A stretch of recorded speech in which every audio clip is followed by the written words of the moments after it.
ଚିନୁ ତା ଜେଜେମାଙ୍କୁ କୁଣ୍ଢାଇ ପକାଇ ପଚାରିଲା, ଜେଜେମା, ତୁମେ ଚିଣ୍ଟୁକୁ ମୋ ଠାରୁ ଅଧିକ ଭଲ ପାଅ, ଏକଥା ସତ ନା? ତହୁଁ ଜେଜେମା କହିଲେ, ତୁମେ କାହିଁକି ଏପରି କଥା କହୁଛ?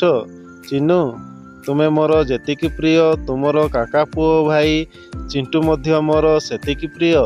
ତୁମେ ଦୁହେଁ ମୋର ଦୁଇ ଆଖି ପରି, ସମସ୍ତେ ମୋ ପାଇଁ ସମାନ। ଚିନୁ ଯୁକ୍ତି କରି କହିଲା, ତେବେ ତୁମେ କାହିଁକି କହୁଛ ଯେ ତୁମେ ଏଠିକି ଆସିବାର ମୋଟେ 8 ଦିନ ବି ହୋଇନାହିଁ କିନ୍ତୁ ପୁଣି କାକାଙ୍କ ଘରକୁ ଫେରିଯିବ? ଜେଜେମା କହିଲେ, କାକା ଗାଁରେ ରୁହନ୍ତି। ସେଠାକାର ବାୟୁମଣ୍ଡଳ ପ୍ରଦୂଷଣ ମୁକ୍ତ। ଧୂଳି ଧୂଆଁର କୌଣସି ଭୟ ନଥାଏ। ସେଠାରେ ରହିଲେ ମୋର ଶ୍ୱାସରୋଗ ନିୟନ୍ତ୍ରଣରେ ରହେ। ଚିନୁ କହିଲା, ସେ କ୍ଷେତ୍ରରେ ତୁମେ ଦୟାକରି ଉତ୍ସବ ପରେ ଫେରିଯିବ। ଦୀପାବଳି ଆଉ ମାତ୍ର 4 ଦିନ ରହିଲା। ଏକଥା ଶୁଣି ଜେଜେମା କହିଲେ, ମୁଁ ଯେତେବେଳେ ବି ସହରରେ ଦୀପାବଳି ଉତ୍ସବ ପାଳନ ବିଷୟରେ ଚିନ୍ତା କରୁଛି, ଭୟରେ ମୋର ହୃତ୍ସ୍ପନ୍ଦନର ବେଗ ବଢ଼ିଯାଉଛି। ଏଠାରେ ମୋତେ ଅଣନିଶ୍ୱାସୀ ମନେ ହେଉଛି। ମୋର ଛାତି ଥରିଯାଉଛି। ଚିନୁ ତା ଜେଜେମାଙ୍କୁ ପଚାରିଲା, ତୁମେ କାହିଁକି ଏପରି କହୁଛ ଯେ ଜେଜେମା? ତାପରେ ଜେଜେମା କହିଲେ, ମୁଁ ଜାଣେ ବାବୁ, ଦୀପାବଳି ହେଉଛି ପିଲାମାନଙ୍କର ସବୁଠାରୁ ପ୍ରିୟ ଉତ୍ସବ। ତୁମେ ପିଲାମାନେ ବହୁତ ବାଣ ଫୁଟାଇବାକୁ ଭଲ ପାଅ। କିନ୍ତୁ ଆମେ ବୃଦ୍ଧ ଲୋକମାନେ, ଯେଉଁମାନେ ମୋ ପରି ପୁରୁଣା ରୋଗରେ ପୀଡ଼ିତ, ସେମାନଙ୍କୁ ଦୀପାବଳି ପୃଥିବୀରେ ଯମରାଜାଙ୍କର ଦର୍ଶନ କରାଇଦିଏ। ଏଥିରୁ ଚିନୁ ସମ୍ପୂର୍ଣ୍ଣ ଭାବରେ ବୁଝିପାରିଲା ନାହିଁ। କିନ୍ତୁ କଥାର ଅର୍ଥ କ'ଣ ଠଉରାଇ ନେଲା। କେବଳ ମୋର ସ୍ୱାସ୍ଥ୍ୟ ନୁହେଁ, ଗତ ବର୍ଷ ଆମ ପଡ଼ୋଶୀ ଲଗାତାର ଭାବରେ ବାଣ ଫୁଟିବା ଯୋଗୁଁ ଏବଂ ସଲଫର ଧୂଆଁ ଯୋଗୁଁ ସାଂଘାତିକ ଅବସ୍ଥାରେ ପଡ଼ିଥିଲେ। ମରୁ ମରୁ ବଞ୍ଚିଗଲେ। ଚିନୁ କହିଲା, କିନ୍ତୁ ତୁମେ ହିଁ କହିଥିଲ ନା ଏହି ଦିନ ଦୁଷ୍ଟ ନରକାସୁରକୁ ବଧ କରାଯାଇଥିଲା। ତୁମେ ହିଁ ତ ମୋତେ କହିଥିଲ ଯେ ଏହି ଦିନ କୋଇଲା ପୋଡ଼ିବାର ମୁଖ୍ୟ ଲକ୍ଷ୍ୟ ହେଉଛି ମଶାମାନଙ୍କୁ ଦୂରେଇ ଦେବା, କାରଣ ବର୍ଷା ପରେ ମଶାମାନଙ୍କର ସଂଖ୍ୟା ବୃଦ୍ଧି ପାଇଥାଏ। ତା କଥା ଶୁଣି ଜେଜେମା କହିଲେ, ତାହା ତ ସତ ଚିନୁ। ଘଡ଼ି ବାଣ ଏବଂ ଘର ତିଆରି ଝୁରୁଝୁରୁ ବାଣ ଏବଂ ଦୀପ ମଶାମାନଙ୍କର ଶତ୍ରୁ ହୋଇଥାନ୍ତି। ନିଆଁ ଜାଳିଲେ ମଶା ଦୂରେଇ ଯାଇଥାନ୍ତି। ଏ କଥାରେ ମୁଁ ସମ୍ମତ। କିନ୍ତୁ କୌତୁକ ନାଁରେ ବହୁ ପରିମାଣରେ ବାଣ ଫୁଟାଇବା ଏବଂ ଜଳାଇବା କେତେ ଦୂର ଯଥାର୍ଥ? କାନ ଫାଟିଗଲା ପରି ବାଣ ଫୁଟାଇବାର ଅର୍ଥ କ'ଣ? ଏତେ ପରିମାଣରେ ବାଣ କାହିଁକି ଫୁଟାଇବା, ଯାହାଦ୍ୱାରା ବାୟୁମଣ୍ଡଳ ପ୍ରଦୂଷିତ ହେବ, ଏପରିକି ଧୂଳି ଧୂଆଁରେ ମଣିଷ ବି ଅଣନିଶ୍ୱାସୀ ହେବ? ଏପରି କଥା ଶୁଣି ଚିନୁ ଚିନ୍ତାରେ ପଡ଼ିଗଲା। ଚିନୁ କହିଲା, ମୁଁ ଭାବୁଛି ଜେଜେମା, ଆପଣ ଯାହା ବି କିଛି କହୁଛନ୍ତି ସତ କହୁଛନ୍ତି।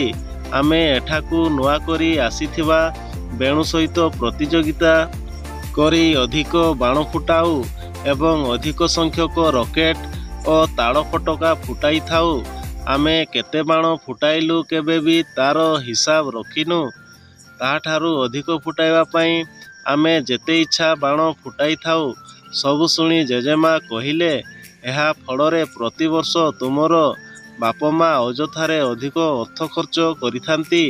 ଆସ ଦୁର୍ଘଟଣାକୁ ଦୂରେଇ ରଖିବା। ତୁମେ ଯଦି ପ୍ରତିଯୋଗିତା ମନୋବୃତ୍ତିରେ ବାଣ ଫୁଟାଇବ, କେବେ କେବେ ନିୟନ୍ତ୍ରଣ ହରାଇପାର। ତୁମେ କ'ଣ ଘଟୁଛି ହୃଦୟଙ୍ଗମ କଲାବେଳକୁ ହୁଏତ ଦୁର୍ଘଟଣା ଘଟିଯାଇଥିବ। ଏବେ ବୁଝୁଛ ତ ବାଣ ଫୁଟାଇବା ଦ୍ୱାରା ଲୋକେ କିପରି କଷ୍ଟ ପାଆନ୍ତି ଏବଂ କୋଳାହଳମୟ ଏବଂ ଧୂଳି ଧୂଆଁରେ ପରିପୂର୍ଣ୍ଣ ପରିବେଶ ମଧ୍ୟରେ ଶ୍ୱାସରୋଗରେ ଆକ୍ରାନ୍ତ ଲୋକେ ଅଣନିଶ୍ୱାସୀ ହୋଇଯାଇଥାନ୍ତି। କମଳା ମା ଜାଣିଥିଲେ ଯେ ତାଙ୍କ କଥା ନାତିକୁ ବେଶ୍ ପ୍ରଭାବିତ କରିଛି। ଚିନୁ କହିଲା, ହଁ, ମୁଁ ଗତ ବର୍ଷ ଦେଖିଥିଲି। ଲାଡୁ ଦୀପାବଳିକୁ ବର୍ଷକର ମଧ୍ୟ ହୋଇନଥିଲା। ସେ କେତେ ଡରି ଯାଇଥିଲା। ତେଣୁ ସେଦିନ ରାତିସାରା ସେ ଖାଲି ରାହା ଧରି କାନ୍ଦୁଥିଲା। ତା ପାଇଁ ମୋ ମନ ଦୁଃଖରେ ଭରିଯାଉଥିଲା। ତାହା ଠିକ୍। ଆମେ ସମସ୍ତେ ବିଚରା ପିଲାଟି କାନ୍ଦି କାନ୍ଦି ମାକୁ ଜାବୁଡ଼ି ଧରୁଥିବାର ଦେଖି ବହୁତ ଦୁଃଖ ପାଇଥିଲୁ। ସେଦିନ ବୋଧହୁଏ ସେ ବୁଝିପାରୁନଥିଲା ଯେ ଏସବୁ କ'ଣ ଚାଲିଛି। ଭୟଙ୍କର ଶବ୍ଦ ଶୁଣି ସେ ଡରି ଯାଉଥିଲା। ଆମ ଘରେ ରହିଥିବା ବୟସ୍କ ବ୍ୟକ୍ତିମାନେ ମଧ୍ୟ ବାଣ ଫୁଟିବାର ଶବ୍ଦ ପ୍ରତି ବିପରୀତ ପ୍ରତିକ୍ରିୟା ପ୍ରକାଶ କରିଥାନ୍ତି। ସେମାନଙ୍କ ପାଇଁ ମନ ଦୁଃଖ ହୁଏ। ଚିନୁ, ତୁମ୍ଭେମାନେ ବାଣ ଫୁଟାଇ ଆନନ୍ଦ ଉଲ୍ଲାସ ବ୍ୟକ୍ତ କଲାବେଳେ ସେମାନେ ବିରକ୍ତ ହୋଇଥାନ୍ତି। ସେମାନେ ଏହି ଶବ୍ଦ କାରଣରୁ କଷ୍ଟ ପାଇଥାନ୍ତି। ଏହା ସେମାନଙ୍କ ପାଇଁ ଅସହ୍ୟ ମନେ ହୋଇଥାଏ। ବର୍ତ୍ତମାନ ଚିନୁ ବୁଝିପାରୁଥିଲା ଯେ ଜେଜେମା କାହିଁକି ଶୀଘ୍ର ଚାଲିଯିବା ପାଇଁ କହୁଥିଲେ। ଚିନୁ କହିଲେ, ତୁମେ ବୋଧହୁଏ ତାଙ୍କଠାରୁ ଅଧିକ କଷ୍ଟ ପାଇଥିବ। ତୁମେ ବାଣର ଧୂଆଁ ଯୋଗୁଁ ଅଣନିଶ୍ୱାସୀ ଅନୁଭବ କରିଥିବ। ତେଣୁ ତୁମେ ବର୍ତ୍ତମାନ କାକାଙ୍କ ଘରକୁ ଚାଲିଯିବାକୁ ଚାହଁ। ଚିନୁ କଥା ଶୁଣି ଜେଜେମା କହିଲେ, ତାହା ତ ଠିକ୍, ମୁଁ ପୁଣି ଥରେ ଆଗାମୀ ମାସରେ ଆସିବି। ଚିନୁ କହିଲା, ଏହା ଠିକ୍ ନୁହେଁ ଜେଜେମା। ଆମର ଅତିଶୟ ଆନନ୍ଦ ବା କୌତୁକ ଆପଣଙ୍କଠାରୁ ଅଧିକ ନୁହେଁ।